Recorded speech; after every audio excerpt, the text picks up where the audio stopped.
Hi, everyone. This is Alpesh Parmar at wealthmatters.com, and I have Jorge Newberry from American Homeowner Preservation with me.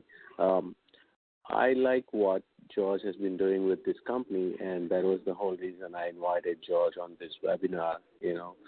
What he's doing is that he's buying distressed mortgages and then, allowing the families to stay in the house while also, making money for all the investors.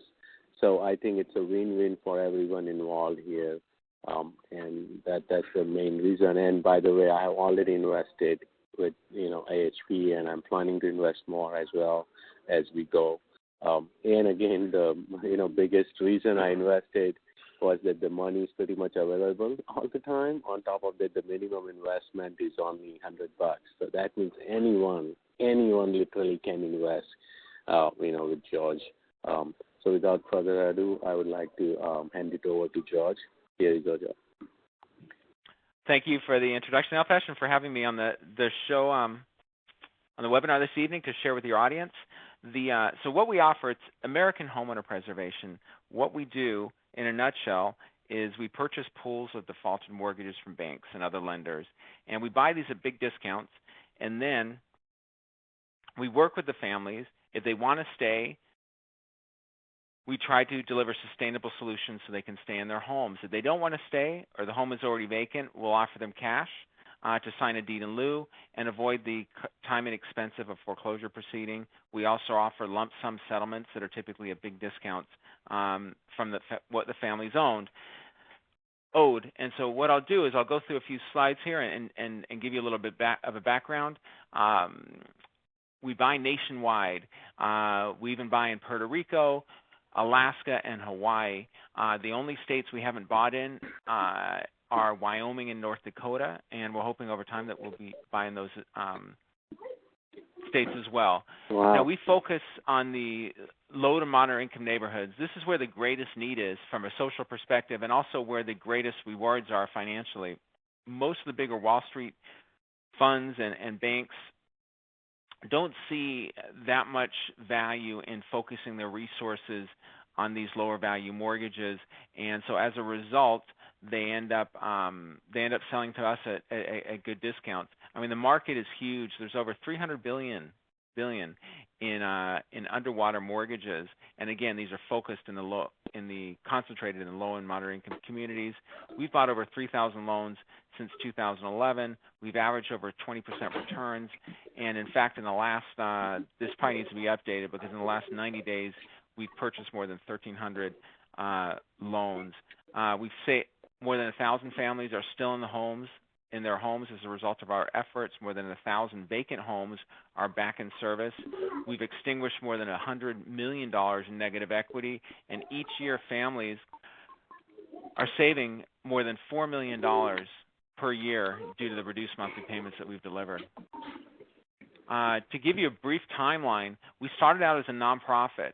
A 501c3 nonprofit, with a mission of keeping families at risk of foreclosure in their homes, and we followed kind of an unusual trajectory to becoming a for-profit and then a for-profit hedge fund, which I think 501c3 nonprofit to for-profit hedge fund is almost an unheard of path. Yeah. But it's one that we found as we became for-profit, we had more flexibility in terms of what we could do, and we're actually achieving even a greater social impact now that we are for-profit. For the first few years, we could only accept investments from accredited investors, but today, and as of the last year, we're open to both accredited and non-accredited investors. So just about anybody can invest with us, and that's as a result of last summer being qualified by the Securities and Exchange Commission to offer under Regulation A+, which allows us to accept accept just about everybody. And we made our minimum investment only $100, as you mentioned, just to make it as accessible as possible to anybody. We buy these mortgages at big discounts. It's less than 50% of current property values, and oftentimes even less than that. We will I mean, to give you an example, a typical loan is, well, someone owes 100, it's only worth 50, and we can probably buy that loan for between 15 and 20,000. You know, what we do, I'll tell you some of the things we have to do in terms of deciding what to pay for these loans. We do evaluations. Typically, local real estate agents will drive by the properties. They can't contact the homeowner. They can't get inside, but they're able to look outside and come back to us and say, yeah, we think this home is worth, you know, $50,000, for instance. We do title research. We research property taxes, and we review the collateral files. And this is to mitigate the risks that are extensive in acquiring these distressed notes. I mean, some of the risks, inaccurate valuations. You know, the agent goes by and they think it's worth 50, and turns out it's only worth 20. And why would that happen? To give you an example, since they can only look at the outside of the home, we once had an instance where the homeowner, we ended up getting the home back, and the agent went inside and said, oh, there's a major termite infestation. As a result, value drops from 50 to 20. So we do lose money. I mean, we don't run a business where we bat 100%. We do lose money on some assets, but it's usually less than 10% of what we buy, and what we gain on the other 90% more than makes up for the losses that we incur. You know, undetected property damage. You know, we could have bought a loan last week, and then today it's all the copper's stripped and it gets vandalized and the value drops dramatically. You know, that's if the home is vacant. So that does happen. We also have situations where mortgages may become unsecured. You know, that's one things we check when we do our title reports. We also look for unexpected liens, or maybe from a city because they did some work to the property, cut the grass, mowed, shoveled the snow, title issues, delinquent property taxes.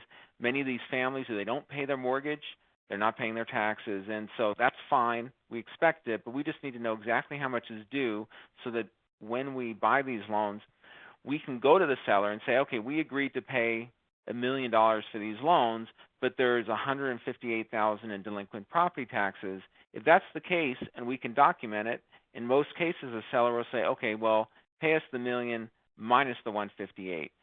But we only get that credit if we're able to identify that before you buy the loan. You don't want to do that after you buy the loan because you're not going to get any credit. So it makes sense to spend some money up front. You can negotiate. Yeah, there's definitely negotiation, and you have to have basis for it. So there's no question. Also, sometimes we go through these files, and they're missing key documents. They're missing a note. A note isn't signed by one of the parties. It's missing title policies, missing assignments. There's many things that can be wrong.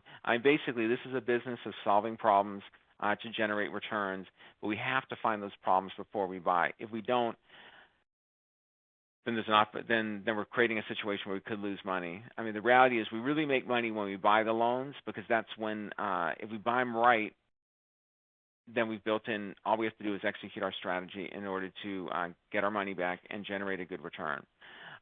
Here's a good example. This is a property in Maywood, Illinois, which is a suburb of Chicago. And this homeowner took out a significant loan in $164,000 in 2003. In 2007, the property value had increased. It was almost $200,000. That was kind of the height of the market. But then, 2008 happened. The market dropped dramatically, and to compound the challenges, in 2010, the homeowner was laid off a job of 17 years. So all of a sudden, he couldn't pay, and his value on his home dropped to $32,000, just an extraordinary drop. And people think, that sounds extraordinary. But the reality is, sadly, it's not that extraordinary. In many of these lower-income neighborhoods, where prices in the height of the bubble went super, super high, and then when they dropped, the bottom fell out, and they really haven't recovered. I know, Apesh, you're in the San Francisco Bay Area, which has had a huge significant recovery. But if you go to some of the lower-income neighborhoods, it just hasn't happened. And even in California, the coastal California has done very well over the last few years. But if you go up into the deserts, or some of the more rural communities, even places like Stockton, they have been much slower to recover. And that is, and then you go to the Midwest, and it gets even worse. So this is still, although foreclosure crisis is kind of in the rearview mirror for many of the more upscale communities. In the lower income communities, it's still in full bore. So on this particular family, in 2012, Ocwen started foreclosure, which was bad news for this family. He actually, the homeowner applied to Ocwen for modification, but in December of 2013, that modification was denied, and Ocwen scheduled a foreclosure sale. The good news is that Ocwen then sold the mortgage to AHP, and they sold the mortgage for $9,600. That seems a mortgage of close to $200,000 sold for $9,600. So how do we come up with the $9,600 figure? It's very simple. That's 30% of the $32,000 value that we estimated, and Ocwen agreed, and they sold us a loan. So here's what we did. We then contacted the family, and they said that they wanted to stay. So what we did was we did a modification, and we agreed, even though he hadn't paid in years and owed well over $20,000 in delinquent payments, we said, give us $2,000 and we'll forgive the difference, and you'll be up to date. And even better than that, your old payment was over $1,000. We'll drop it to $320, which almost sounds like we're back to being a charity, a nonprofit charity, but the returns are extraordinary. I mean, look at this. In 2014, for our $9,600 investment, we received $2,000 up front, and then another $3,200 for 10 monthly payments that we received that year. So a $5,200 return on a $9,600 investment. It's a 54% return, and we have 18 years of additional payments. Again, $320 a month. That's a 40% return for 18 years. So within a couple of years, pretty much we have our money back, and then we're just for well over a decade, we continue to generate extraordinary returns. Now, Wall Street, some of the big funds can look at this and say, okay, well, great, George, you're making a few $1,000s a year, and congratulations. And I understand it. They don't. For them, making $5,000 or $10,000, which is probably what we make on the average loan, isn't a big deal, and I understand that. But if we can do it hundreds of times, or maybe in the future thousands of times, then we've built a business, and that's exactly what we've done. Is we built a business off these kind of hitting singles, every day. We're not hitting home runs, but we're hitting singles, and we do it consistently. And as a result, we generate consistently good returns. And best of all, we're also delivering extraordinary outcomes for these families. So I'll give you. I'll tell everyone how to make money. I mean, what we do is not a secret. There's no secret formula. This is it's very straightforward, very simple. Anyone who wants, we're more than happy to share what we do. And in fact, I'm going to do that right now. Here's how you make money when you buy notes. If you can promptly and respectfully reach out to the homeowners, send them letters, you can mail them, call them on the phone. You can send people to knock on the door. And typically, most states, you have to have a license to collect a debt or service a mortgage. So you typically have to have these done by a mortgage servicer, but there's plenty of mortgage servicers that do this. And if you offer simple, formulaic, transparent solutions, so think about that. So most of the times when a family falls behind on their mortgage, they're told to call their servicer, call their bank, and try to work out a deal. So millions of families have tried this, and what they end up doing is they call Ocwen or Bank of America or Wells Fargo, and they're told to, hey, send in your tax returns, send in your paycheck stubs, send in your bank statements, send in a hardship letter which explains why you fell behind, send in all these documents, and then we'll review them, and we will get back to you. And it starts this process, which historically is extraordinarily inefficient and oftentimes ineffective. The families have complained repeatedly that the documents are lost. You know, they call their bank 30 days, 60 days later, and they say, "Oh, we didn't receive the documents," and they have receipts that they sent them in, and yet they were lost. And then they have to send in new ones, and you end up with this this process that becomes very frustrating for the homeowners. And oftentimes, when it's done, the homeowner's denied, and especially in low and moderate income neighborhoods where sometimes jobs don't last. You know, maybe they were in a job where they have a job for 6 months and they're laid off for a period of time, then they go back, or they're working doing babysitting or self-employed, and maybe it's tougher for them to document their income. There are all kinds of reasons why it becomes very very challenging and almost intimidating for these families to apply for these modifications. It almost feels like you're getting a new loan, and worst of all, they've already done that. You know, by the time they've reached us, they've already tried to do a modification, in many cases 2 or 3 times, and they keep getting denied. So if you go to them and say, "Hey, you know, apply for a modification with us, this time it's going to be different," they're probably thinking, "Okay, well, I've heard that before." And so we do away with all that paperwork. Here's what we do. We will go to those families and we will say, if you want to modify and your payment was $800, we're going to drop it to, let's say, $500, and you haven't paid your mortgage in 3 years, you owe $20,000, give us $2,000, and then we'll forgive the difference. We make it very straightforward, and we're not going to ask for all that documentation that in the past the other banks have asked for. If you're willing to put up $2,000, we're willing to give you a mod. So we make it very straightforward, very easy. And if you don't want to stay, that's fine too. We'll give you $1,000 oftentimes. You sign a deed in lieu. And let's say you owe $100 and the home's worth $50. If you come up with $45,000, we'll release the mortgage and it's done. We'll forgive the difference. And if you can't do that, maybe we've had other family members either get financing or cobble together the cash and pay off the loans at lump sum discounts. So whatever they want to do, we want to do. We're indifferent, and that's what I think works well. We're very transparent, very open with the families, and it works exceptionally well. Also, when you make a deal with a homeowner consensually, and you don't have to hire an attorney to foreclose or do an eviction or fight with in bankruptcy, you save those legal fees, because that is our number one expense. Even though we do everything we can to limit litigation and arrive at consensual solutions, we still end up with a lot of legal fees. And I can only imagine that some of these other funds are much, much worse. And once you start foreclosure, it costs money and it costs time, and both those things are going to eat away at returns. So we do foreclose.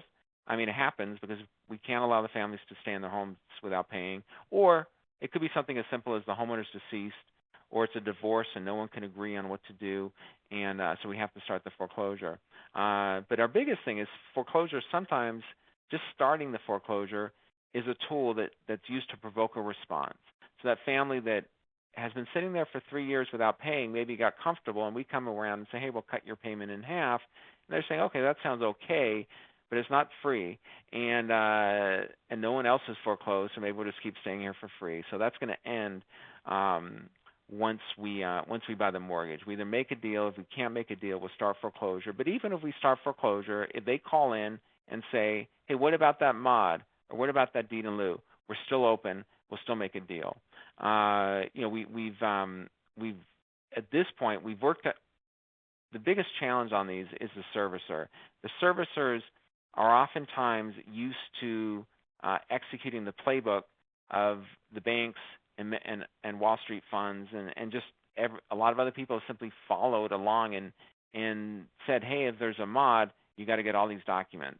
If they want to do a deed in lieu, you have to get all these documents." And they follow along with this bureaucratic, tedious process, which doesn't really work, but everyone does it just because that's what everyone else does.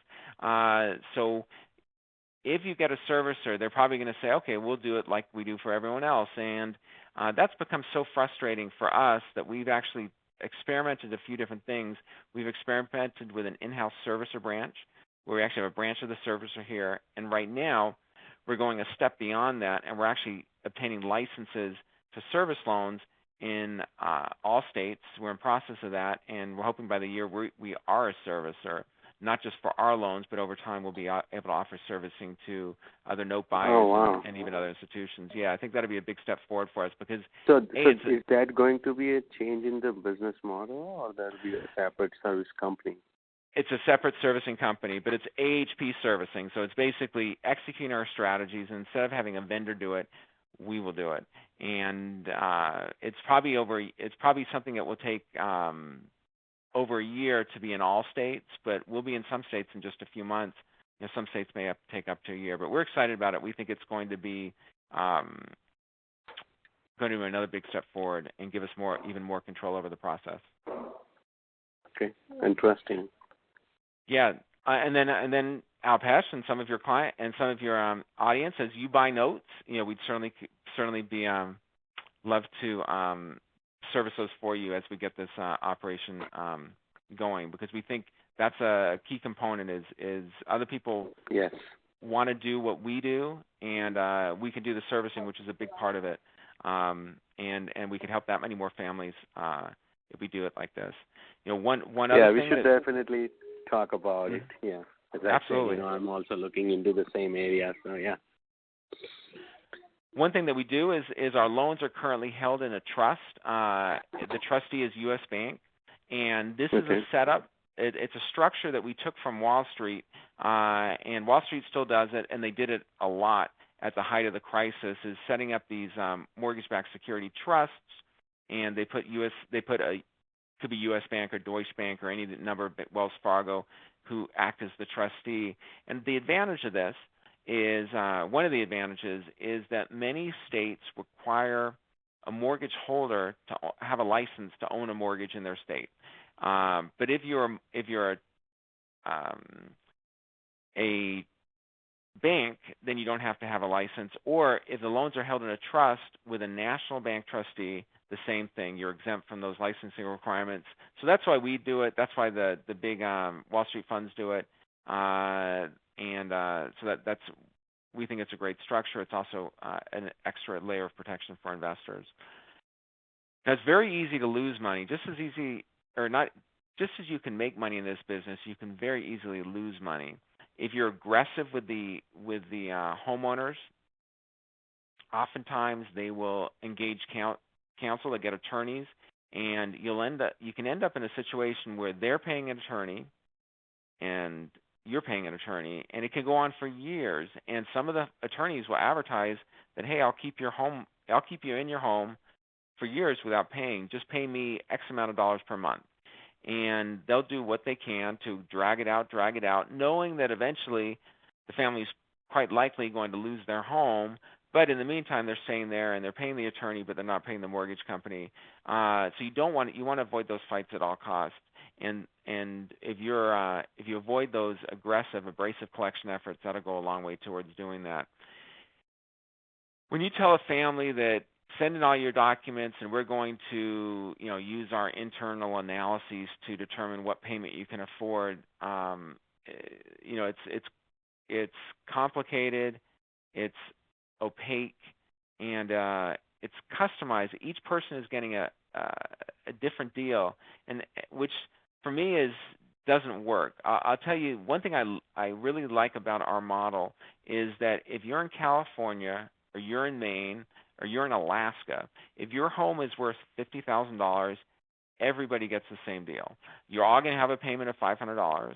You're all going to be able to settle your mortgage delinquency for $2,000. So everyone gets the same deal. If we do this, we create these formulas. They're transparent. They're fair. They work.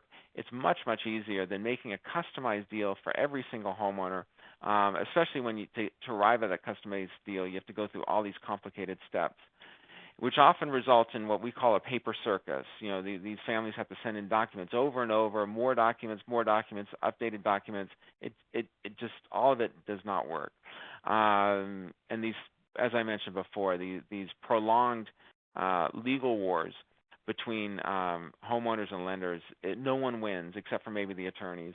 If and this is a warning for listeners. If you say, hey, this is neat, I want to buy these loans, but what I want to do is foreclose on these properties, and then I can acquire the real estate at a discounted price. Now, that may work in some cases, but if you are intent on foreclosing on a homeowner and the homeowner is intent on you not foreclosing, then you're going to have a pretty expensive lesson potentially. So as you buy these, I think best word of advice is to let the homeowner decide what the outcome will be. And that doesn't mean they get control over the situation, but if you offer them, if you're open to any outcome, if you're open to a modification, you're open to a deed in lieu, you're open to a settlement, they make the decision. You're not forcing them one way or the other. You're not steering them one way or the other. You're just saying, here are the options.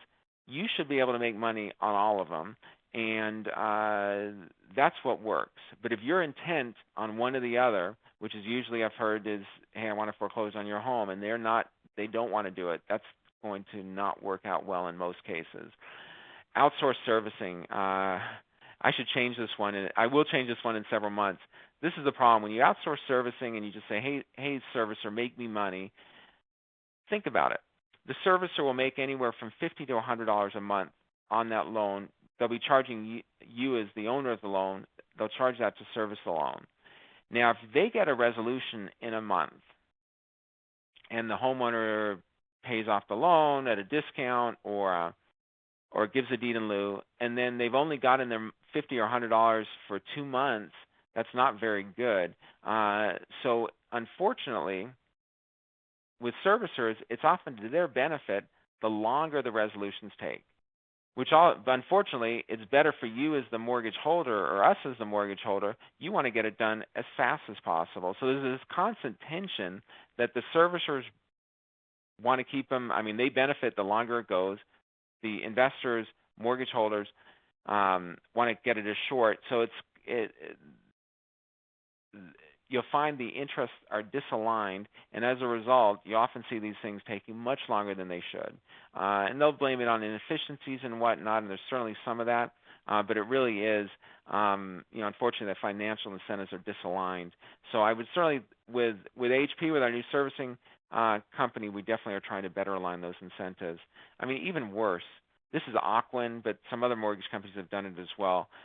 But some of these servicers have their customer service overseas, and that is there's certainly a place to have overseas customer service. But when families are stressing out because they're in foreclosure or they're trying to come up with some kind of resolution, and it's already a complicated situation, and then you have somebody in a foreign country trying to understand it.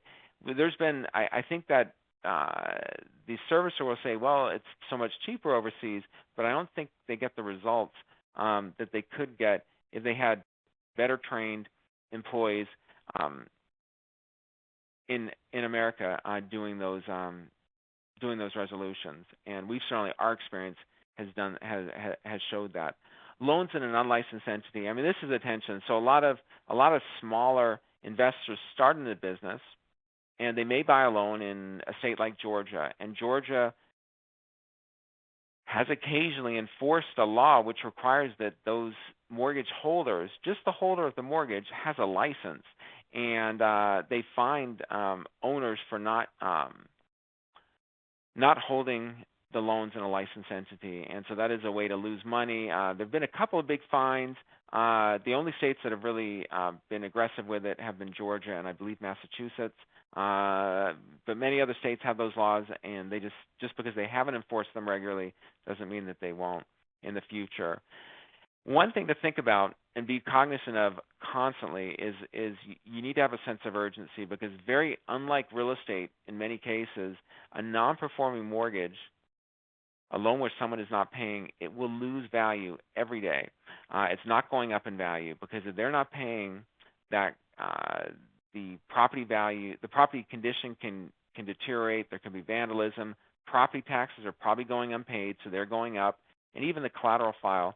I mean, there's all kinds of situations that things that go bad with time on these non-performing loans. So to resolve them as promptly as possible is essential. We make it very simple. So on our site, and hopefully you agree, Alpesh, since you just invested. But Yes. you register, you invest, and you get a return. So it's very simple. It's very fast. We've really been working on our process, making it, and there's many more improvements to come. But it should be a fast process. And let me add to that. As a software engineer, I used to build websites too, and I just can't believe how easy it was to invest. Even certify myself that I'm an accredited investor or not, and just go on. It was just it took me most probably 5 to 6 minutes to register, and then connect to my bank, invest, and I was done. And that's amazing. Yeah, I'm very glad to hear that. We've really put a lot of effort into making the process very simple and fast. I mean, there's some sites we've seen other sites, and even our site in the past, where it's been a little more complicated and time-consuming, and you have to. It becomes too much work, and especially when we're trying to attract just about anybody, and somebody's investing $100 or a small amount. If you make it too complicated, people won't always finish it. I was just going to say that. Yeah, if someone is investing $10,000, yes, they are going to take their time and do everything right. But if someone just wants to invest $250, they want to get it done, right? Exactly right. It's like buying on it. We're not as fast as buying on Amazon, because sometimes I'll buy on Amazon and I don't realize that, hey, I just bought something. It took me seconds, but we're trying to get there. Yeah. So what Amazon is a shopping website, so it's a different story. Exactly. But no reason we can't learn from them.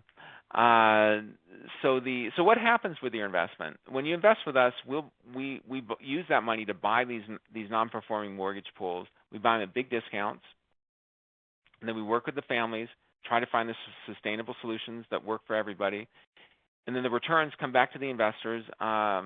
We pay out each month on the 10th of each month, and that's kind of the flow of the cash. Why invest? Anyone. It's great to say, and I couldn't say this just over a year ago, but now we can say it. Anyone can invest in AHP. We accept both accredited and non-accredited investors.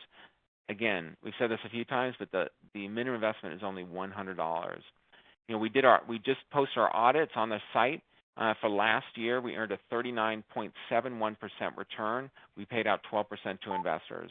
That audit is on our site. It's also available on the SEC's website. Investors get their profits first. We pay the first 12% to investors.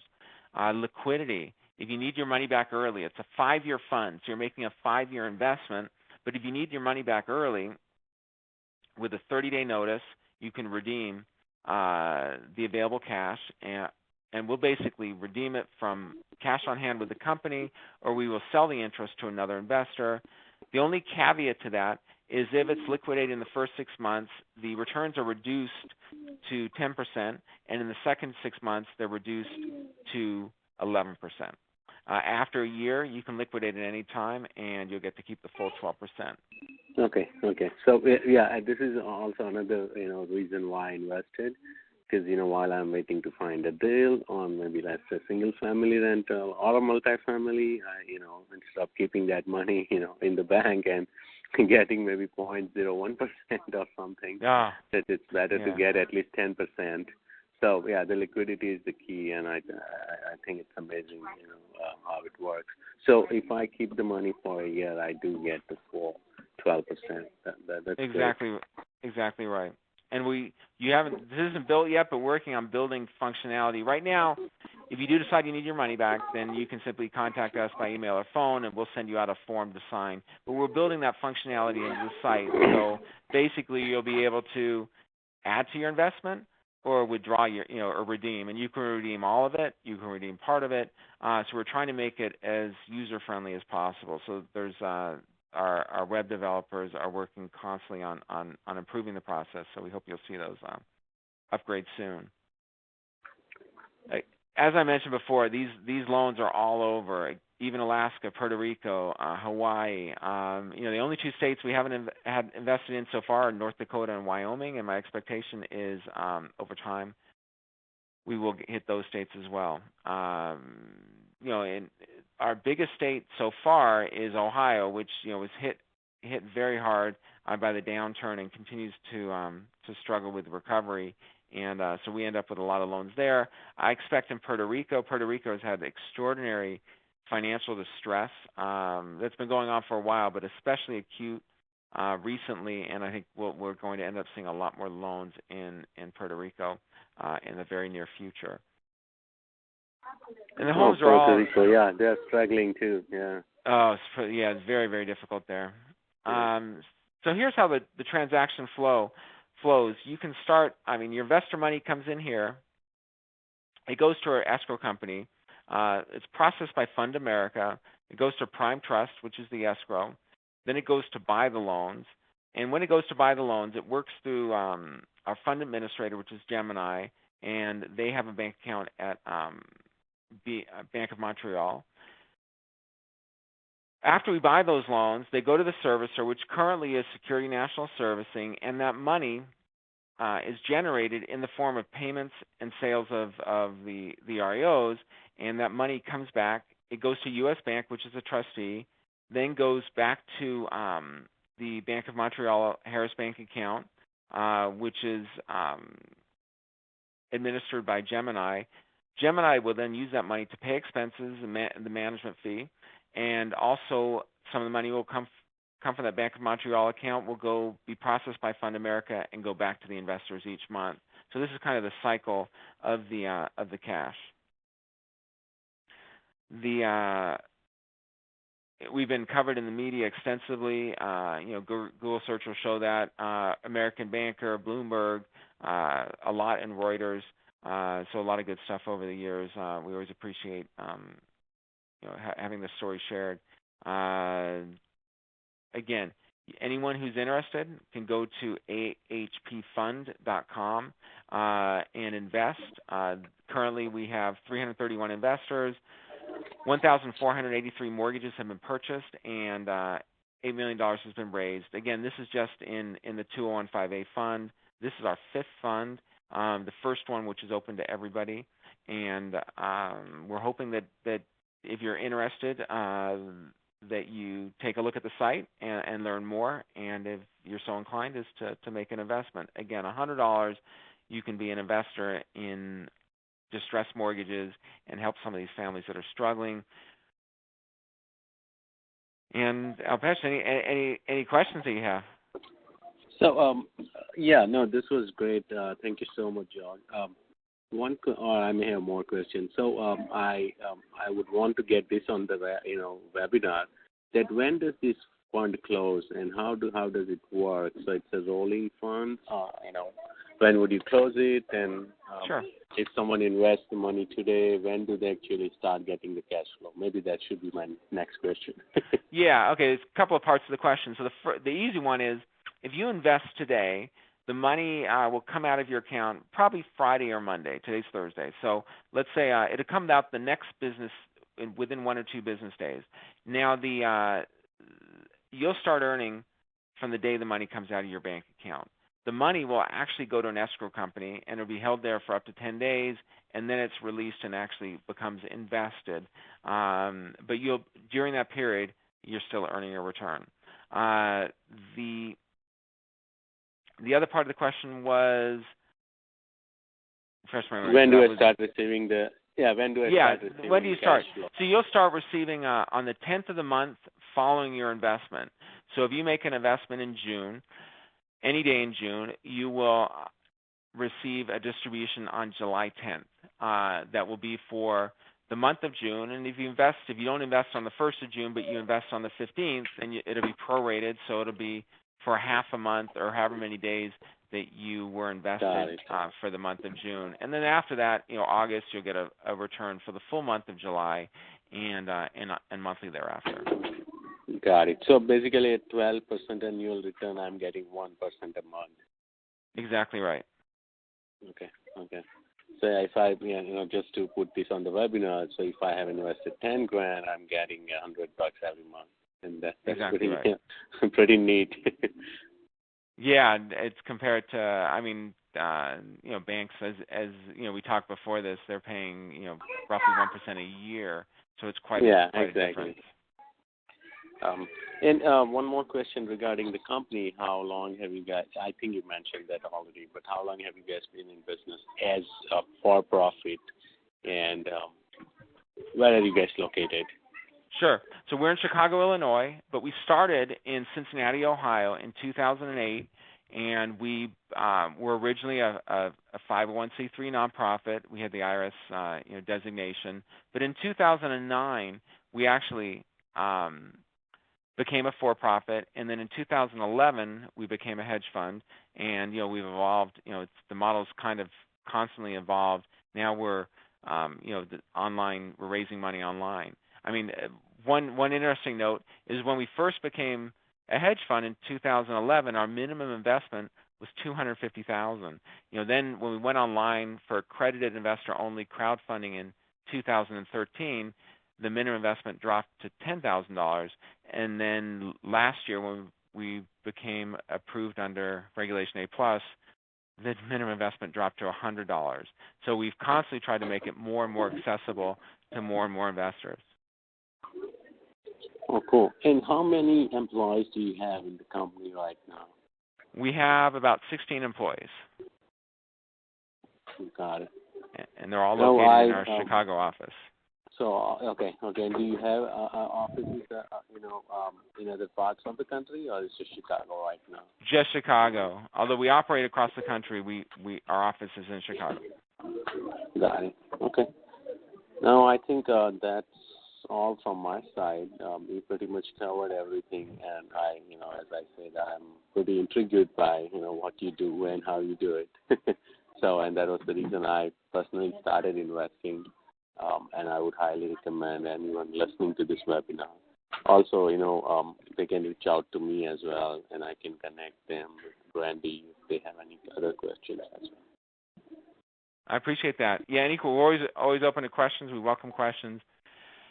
And we hope you've benefited from learning more about note investing in general and about AHP in particular on this program this evening. I absolutely did. Thank you so much, George, and Brandy as well. All right.